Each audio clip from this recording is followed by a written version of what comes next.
Aí existe duas vertentes, essa é a primeira vertente, quando a gente era bombeiro do próprio aeroporto. Aí, depois de um tempo, começou a terceirização, porque assim, quando começam a privatizar um aeroporto, né, ele ganha um leilão, no início o aeroporto ele tem fase de preocupações, né?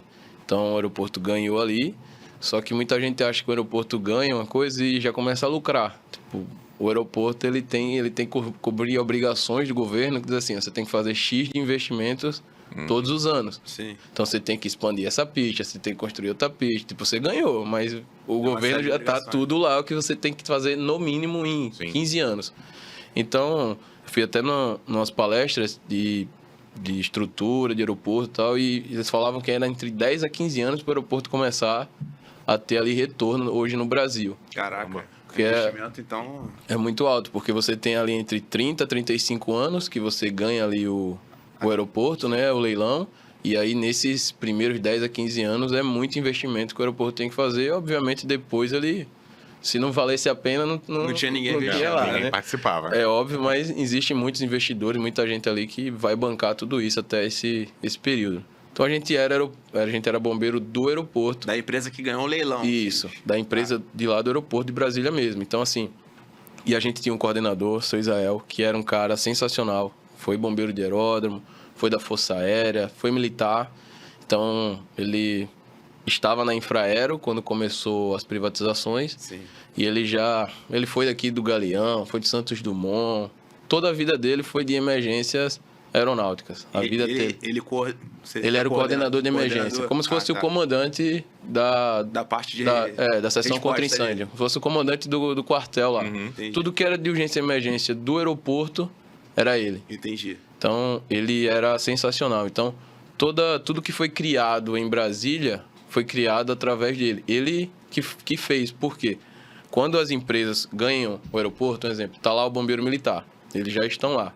Quando a empresa ganha, então ela tem que escolher se ela vai manter, porque ela tem que fazer o contrato, né, com o governo, sobre se vai manter os bombeiros militares lá, ou se ela vai terceirizar esse serviço, contratar uma empresa de emergência, ou se ela vai fazer os próprios bombeiros dela.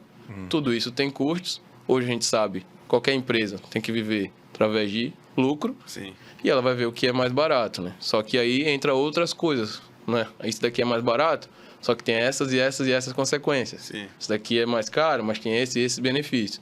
Então a gente conseguiu passar lá no aeroporto, eu consegui passar 5, e só que tudo que eles foram implementar lá passaram 10 anos. Os bombeiros mais antigos lá tiveram 10 anos, hoje a gente está no 7º ano e eles estão indo para o 12º. Então, 10 anos que eles tiveram dentro do aeroporto, então todos os equipamentos, tudo que tem lá. O zelo, a gente fala muito, a gente era bombeiro militar sem ser militar. Tipo, era cobrado como se fosse, mas sem ser. É até tal que muitos colegas, infelizmente, alguns até com umas loucuras na cabeça, entram na justiça e começa a falar um monte de coisa, tipo, que eu lavava meu prato, que eu tinha que varrer isso, coisa trabalhista. Rotina ali interna de você, né? Rotina interna, pô. Se eu comi e eu sujei, tipo, eu não vou ter que lavar. Então, entendi. Sujei aqui essa parte, eu não vou poder varrer, pô, passar um pano aqui se fui eu que sujei. Tem gente que entra na justiça?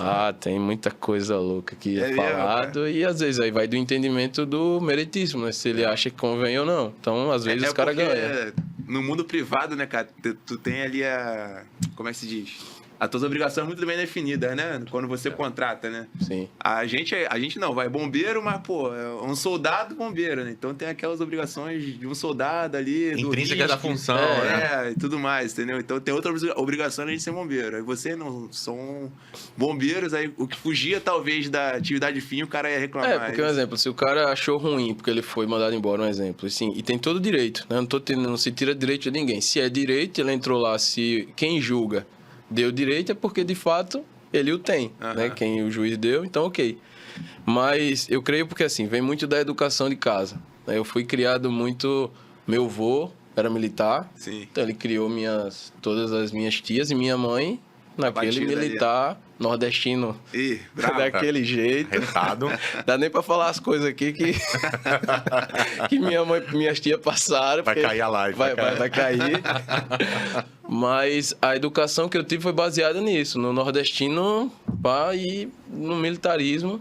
Então, quando eu entrei no exército, tipo, eu trabalho desde os 14 anos. Então, já vendi churros, já trabalhei limpando lanchonete, já fui chaveiro com meu pai, meu padrasto, que meu pai é chaveiro, então já trabalhei de chaveiro, já trabalhei guardando carro. Então, quando eu entrei no EB, eu era safo, pô, do mundo real. Eu já tava no mundo. Sim, sim. E a maioria da galera que entra, pô, entrou ali... Começando ali, né? Vai começar a vida no EB. Pegava a vassoura, cara, que que eu faço com isso? Muita gente nunca tinha varrido, pô. Lavar um prato, quando a gente ia pro rancho, pô, os caras ficavam naquilo ali. Meu irmão, vai dar ruim, a gente vai pagar, cara, lava isso daí direito, aquelas panelas gigantes assim. Então já entrei safo, então... Tipo, eu tive um certo destaque dentro do EB muito por essa trajetória. Então, o comum é a mãe correr atrás para fazer tudo pelo cara nesse momento da vida e dizer assim, ó... E era muito... depois eu fui para CS, que é para fazer quando os guerreiros chegam lá, né? Com 17 anos, eu fui para essa parte do recrutamento. Cheguei, quando eu virei cabo, nessa época do ano eu ia para lá. Pô, era muito comum ver a mãe com o cara lá na porta do quartel, de manhãzinha. Não, pô, não. É o seu momento, pô, você tá indo pro mundo. E da mãe chegar assim e dizer assim, ó, é o exército que vai salvar meu filho. Faz alguma coisa, sabe? E a gente falava, cara... Isso, sério, cara? O exército, ele não vai salvar. O ritmo é esse. O exército não vai salvar. Se o cara entrar aqui bom, se ele tiver princípios e valores muito bons, ele vai sair daqui muito bom. Não, mas ela assim, se referia a salvar o quê? Salvar de violência? essas Tipo coisas, assim, ou que o meu salvar filho, de... ó, ninguém consegue educar ele aqui em casa. É aquela coisa que o exército vai transformar num Exatamente. cidadão, transformar num homem de Exatamente. verdade e tal. E a gente sabe que a realidade não é Não essa. é essa. A realidade não é essa. Você vai ter suas atividades lá, você vai ser de uma seção, ou você vai ser de uma companhia. Só que existe coisas também, não só existe flores, existe coisas ruins, pessoas ruins, como não existe pessoas boas. Então, se você entrar com princípios e valores, você vai se juntar com pessoas que têm isso. Sim. Se você não entrar com isso, as oportunidades também para as coisas ruins existem. Sim. E você vai mandear para esse mundo, não tem como. É impossível. Então, o cara, até eu brinco, o cara que entra ruim, a tendência é ele sair bem pior. Se ele encontrar pessoas ruins lá dentro, ele vai sair pior. Cara. Então, a gente escutava muita história também. O sargento Antigão, que vinha daqui do Rio, contava muita história daqui do que acontece dentro do EB. Mas muita história assim, que a família acha que vai salvar, mas infelizmente não salva. Então, Às vezes só prepara pra alguma coisa bem pior. exatamente. Né? Ainda mais aqui no Rio de Janeiro. O cara vai ter oportunidades e convites tentadores ali nessa época da vida que, para muitos, é uma oportunidade. Pegar um cara com a cabeça limpa e encher de coisa ruim a cabeça do cara. Foi, sei lá, 2019, alguma coisa assim. Eu fui levar meu primo lá pra se alistar, né? Sim. Ele completava 18 anos aquele ano. Eu achei um fato muito engraçado. Porque vira e mexe, vai ter um que vai se apresentar, às vezes de short, camiseta, chinelo. Ah, tem todo tipo de atrocidade. Tinha uma galera alugando roupa na porta do quartel. Isso. Esse povo é muito empreendedor, né, cara? O brasileiro, ele é... O brasileiro, ele é Irmão, demais, pô. já prevendo esses caras varados, tá ligado? Tipo, Que todo esqueceram. ano deve acontecer isso, né? Acontece Todo ano. direto. O cara tava lá alugando calça jeans, alugando camisa, entendeu? impressionante. Alugando, né? Nem vendendo, não. Alugando. O cara tinha que devolver quando sair. Essa eu nunca ouvi, não, cara. Agora, vamos Muito fazer bom, cara. uma observação interessante, é que o seguinte, voltando, né, você estava falando Sim, do sim. problema com limpeza do local, às vezes cuidado para o local, isso me impressiona bastante, porque assim, independente do regime de trabalho, né, seja militar, civil, seja qual for, o bombeiro ele tem uma característica, né, porque primeiro somos profissionais que passamos plantões, né, então são serviços de 24, no seu caso, 12 horas. Só que tem muitos outros profissionais que trabalham assim, que, por exemplo, hospital, o pessoal também trabalha 12 por 36.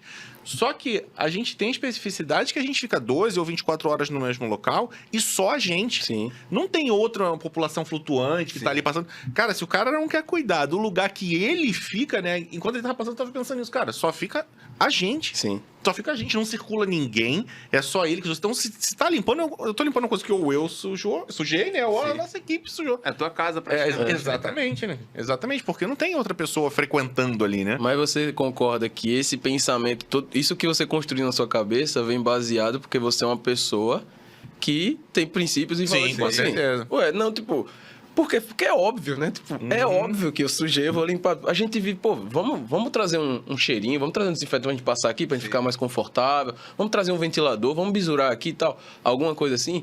Mas, infelizmente, as pessoas que estão buscando outras coisas na vida, elas não enxergam dessa forma. E aí, felizmente ou infelizmente, aí depende, porque existe também excessos, isso daí a gente não pode falar que existe. Mas eu não concordo com inventar, aumentar as coisas, como a gente escuta aí, enfim, e colocar o a mais, e isso acabou com o tempo prejudicando um pouco, porque a gente tinha coisas e foram retirando. Por exemplo, se a empresa tinha que pagar X para fulano que ganhou na justiça isso, retirava.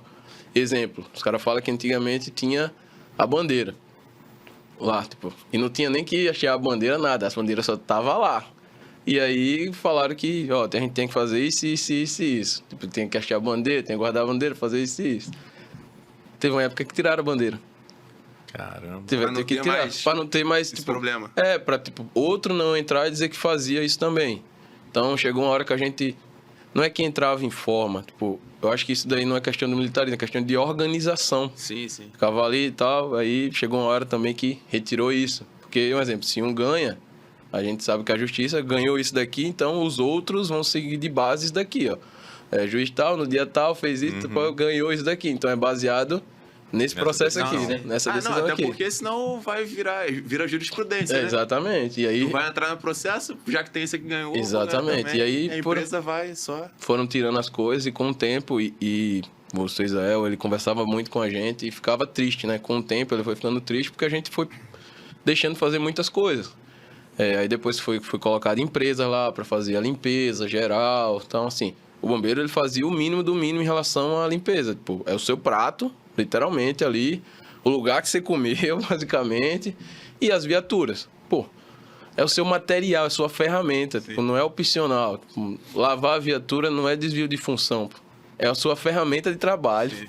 É igual uma chave de fenda, é igual qualquer coisa. Aí já querer uma equipe para poder lavar o material que você trabalha. Aí então, já... isso daí a gente nunca soube que ninguém... Acho que isso daí ninguém nunca ganhou, porque a gente nunca deixou de fazer isso. Porque eu acho que é um entendimento, tipo assim, não, mas aí você trabalha onde? Não é você que usa. Mas assim, pelo que tu falou, quem entra na justiça é mais a galera que foi demitida, né? Sai meio revoltada. Né? Aí vai procurar um motivo, né? E aí pega isso e assim, é como eu falei, o que é direito, o que de fato foi errado, tem que ser, ok, foi errado, tem que correr. Mas colocar essas coisas, que aí tá relacionado a esses princípios, eu não concordo. Isso daí quem tá falando sou eu, Nicolas Acioli. Isso daí eu não concordo. Se a empresa ele fez mal nisso e foi errado, ok, é o seu direito, corra atrás. E a gente ouvia muito isso do seu Israel.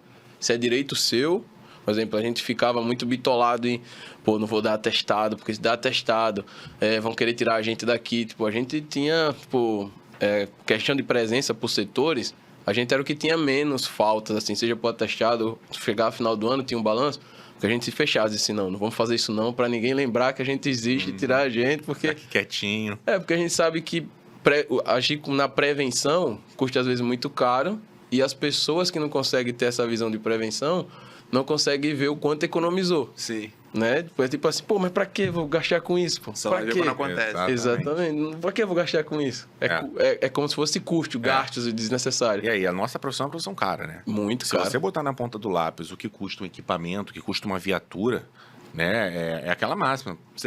Geral não, só pra um só já dá um baque. Só pra um, cara. Se você for fazer, né, dar uma olhada que já se fala há muitos anos, graças a Deus isso vem melhorando muito no Brasil, no Rio de Janeiro, mas há muitos anos atrás, anos 90 aí e tal, se falava em todo o estado do Brasil. Porque um dos motivos pelo qual havia muito investimento em polícia e não em bombeiro, porque com 5 milhões... tu lota uma rua de viatura de polícia. Sim. Com 5 milhões, tu bota 2 caminhõezinhos de bombeiro só ali, meu irmão. Acabou, e parece que tu não comprou nada. Nada. E aí, essa coisa que você tá falando de, né, quanto custa um só, e provavelmente é o teu caso também, a gente faz as contas aí, cara. Um bombeiro completamente equipado, em segurança para operar, o cara custa brincando, se tu contar o equipamento de proteção respiratória, que é a parte mais cara, 100 mil em equipamento. Sim. É isso que eu ia chutar mesmo. 100 mil. Sem contar o preparo dele para Sem contar o preparo. Sem contar o tempo de treinamento, de instrução, de amadurecimento, só ele. Que é a conta que por gente ser militar a gente nem faz, né? Porque, nem faz. A gente tende a não fazer. fazer. Que no mundo privado é mais comum de fazer, se colocar quanto custou a hora do treinamento desse cara. Sim. Isso daí é mais comum a gente pensar dessa forma. Até algumas ocorrências que a gente atende hoje tem isso também. Tipo, alguns relatórios que a gente faz, tem um horário, tipo, a gente faz limpeza técnica. Um exemplo, teve derramamento de um combustível de uma aeronave. Então, a gente é acionado para fazer essa limpeza técnica e, dependendo do derramamento, até fazer... É considerado um produto perigoso. Então, é um acionamento com produto perigoso. Então, a maioria deles, ali uns 85%, são derramamentos simples, comuns ali na aeronave. Mas existe alguns que aí é relacionado ao acidente. De ter problema na hora que vai conectar lá e já teve ocorrência de jorrar combustível e não ter como parar aquele